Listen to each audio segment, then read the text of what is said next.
नमस्कार। चंचल, आज शिक्षा पे बात हो जाए। पिछले 2-1 दिन से शिक्षा को लेकर के सरकार हाच-पाच में लगी हुई कि कॉलेज, विद्यालय, पाठशाला, मदरसा खोले जाएं या न खोले जाएं। और पिछले 2 साल से कोविड-19 के महामारी के बाद सबसे ज़्यादा तबाही अगर किसी विभाग की सबसे ज़्यादा हुई है तो है शिक्षा विभाग। और माशाअल्लाह जो कुछ था भी वो भी बर्बाद हो गया। हम थोड़ा सा आपको पीछे ले जाना चाहते हैं। जब हिंदुस्तान आज़ाद हुआ उसके पहले कांग्रेस, महात्मा गांधी खुद 1934 में कांग्रेस से इस्तीफ़ा दे करके जिन रचनात्मक कामों की तरफ लगे हुए थे उसमें से एक शिक्षा भी थी।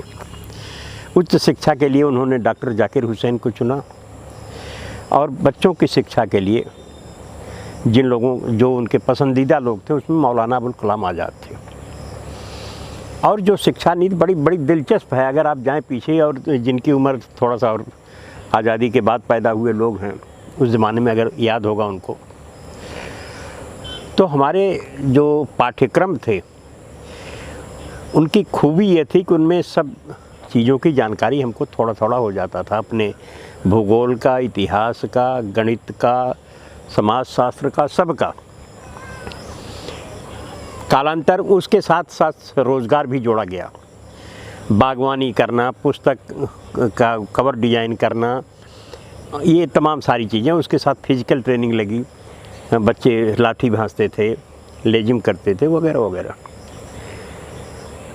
हाथ का हुनर से उसी समय अगर आपको याद होगा तो सूत काटने के लिए तकली भेजी गई थी। शुरुआत में तकली आई, बाद में चरखा भी आया। वो सारी चीज़ें कालांतर में धीरे धीरे ख़त्म होती गईं। नतीजा ये हुआ कि हम शिक्षा के एक हिस्से की तरफ रह गए महदूद, और वो था कि ज्ञान वाली शिक्षा नहीं, हुनर वाली शिक्षा नहीं, केवल अक्षर ज्ञान की शिक्षा। और ये अक्षर ज्ञान की जो शिक्षा रही ये इतनी घातक रही कि हम कलम घिस्सू हो गए और आगे नहीं बढ़ पाए। उस ज़माने में हम लोग ये सीधे सीधे कहते थे कि हमारे देश में, हमारे मुल्क में 4 तरह की शिक्षा चल रही है, इसको एक किया जाना चाहिए। 4 तरह की शिक्षा कौन सी थी उसको हम बाद में बताएंगे।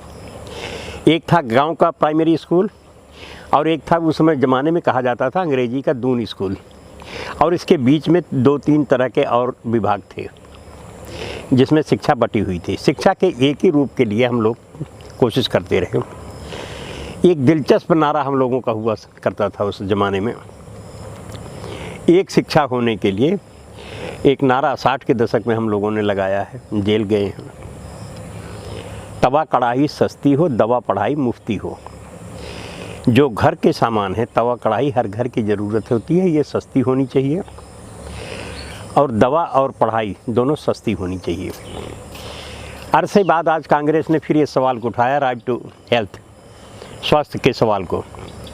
एजुकेशन का सवाल इतना ज़्यादा उलट गया है कि हम सरकार अपने हाथ वहाँ से खींच लेना चाहती है धीरे धीरे, और ये बदनाम करते हुए कि जो सरकारी मदरसे हैं, जो सरकारी स्कूल हैं, ये नाकारा साबित हो गए हैं।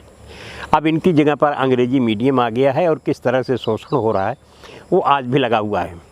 हम शुरू में कह चुके हैं कि बोरे का टुकड़ा ले जा कर के हम बैठ के पढ़ाई करते थे, और बोरे का टुकड़ा हमारी ज़िंदगी के साथ जुड़ जाता था और हम चपरासी के ऊपर नहीं बढ़ पाते थे। लेकिन वो हुनर अगर धीरे धीरे गाँव की तरफ बढ़ा है, आया है, तो अब सरकार को दिक्कत होने लगी है। और ये बार बार ये कोशिश इनकी यही हो रही है कि हम शिक्षा को नाकारा साबित करें पहले, और ये साबित करें कि सरकारी स्कूल किसी काम के नहीं, उनकी जगह पर प्राइवेट स्कूल चलाए जाए। अब देखिए, प्राइवेट स्कूल में केवल फीस को लेकर के ही शोषण नहीं हो रहा है। अब तो कई जगह पर कार्टून आ गए, कई जगह पर इस पर सीरियस डिस्कशन हो रहे हैं। स्कूल कारखाना बन चुका है। उसका जो मैनेजमेंट है छोटे सतह का, वो आपको वर्दी देगा, वो आपको जूते देंगे, पाजामे देंगे, टोपी देंगे, टाई देंगे, किताब और कलम देंगे। ये सब आप उनके यहाँ से लीजिए। अब उनसे पूछिए कि इन किताबों का निर्धारण कौन करता है? सरकार नहीं कर रही है। ये इसका निर्धारण कर रहे हैं पब्लिशर लोग, और वो पब्लिशर जो चाहते हैं वो होता है। मोटे मोटे दाम लगा करके और बहुत ही ज़्यादा कमीशन, 60% 80% कमीशन तक अध्यापक को मिल रहा है, जो मैनेजमेंट को मिल रहा है, और बच्चे को दिया जाता है।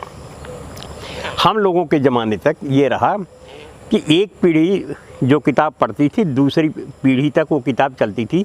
हम एक क्लास को आगे बढ़ गए, 3 से बढ़ कर के 4 में गए, तो जो हमारे नीचे वाले बच्चे हैं वो पहले से ही जुगाड़ किए रहते थे कि 3 की जो किताब खाली होगी वो उसमें हम पढ़ाई कर लेंगे। लेकिन आज इसको इतना महंगा कर दिया है कि हर साल हर सेशन में नई नई किताबें आ रही हैं, और इन नई किताबों के ले करके दूसरे सेशन तक अगर वो चाहें तो वो किताब नहीं पढ़ सकते। ऐसी स्थिति में ये एक जेरे बहस है कि किस तरह से हम शिक्षा को एक ले आएँ और शिक्षा को सस्ती करें। हम आपको कल इसी एपिसोड में, इसी सेगमेंट में हम आपको दिखाएंगे कि किस तरह से शिक्षा हमारे शोषण के रास्ते पर जा रही है और बदलाव ज़रूरी है। उस बदलाव को हम कैसे कर सकते हैं। इन्हीं शब्दों के साथ हम आपसे इजाज़त लेते हैं, लेकिन आपसे गुजारिश है कि आप आखिरी पायदान पे इसको सब्सक्राइब करें और इसको घंटी बजा करके आप इसके साथ भागीदारी करें। धन्यवाद।